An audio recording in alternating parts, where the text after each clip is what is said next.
വിവിധ തരത്തിലുള്ള കമ്പ്യൂട്ടറുകളുണ്ട്. സാധാരണയായി നമ്മൾ കണ്ടുവരുന്ന യൂണിറ്റ് ഡെസ്ക് ടോപ്പ് കമ്പ്യൂട്ടർ എന്നാണ് പറയുക. ഇതിൽ കാണുന്ന ഭാഗങ്ങളെ മുൻപ് പരിചയപ്പെടുത്തിയിട്ടുണ്ട്. ഇനി ഈ കാണുന്ന കമ്പ്യൂട്ടറിന് ലാപ്ടോപ്പ് കമ്പ്യൂട്ടർ.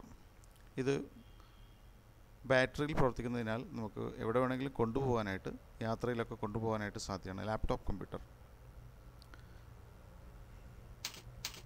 ഇതാണ് ഹാൻഡ് ഹെൽഡ് കമ്പ്യൂട്ടർ എന്ന് പറഞ്ഞു കഴിഞ്ഞാൽ ഉള്ളംകൈയിൽ വെച്ചുകൊണ്ട് നമുക്ക് പ്രവർത്തിപ്പിക്കാൻ പറ്റും. ഇതിൽ കാണുന്ന ഈ ഒരു കൊള്ളി, ഒരു പെൻസിൽ പോലുള്ള സംഗതിയെ സ്റ്റൈലസ് എന്നാണ് പറയുക. ഈ സ്റ്റൈലസ് കൊണ്ട് കുത്തിയാണ് നമ്മൾ ഓരോ കമാൻഡും ഇതിൽ ഓൺ ചെയ്യുന്നത്.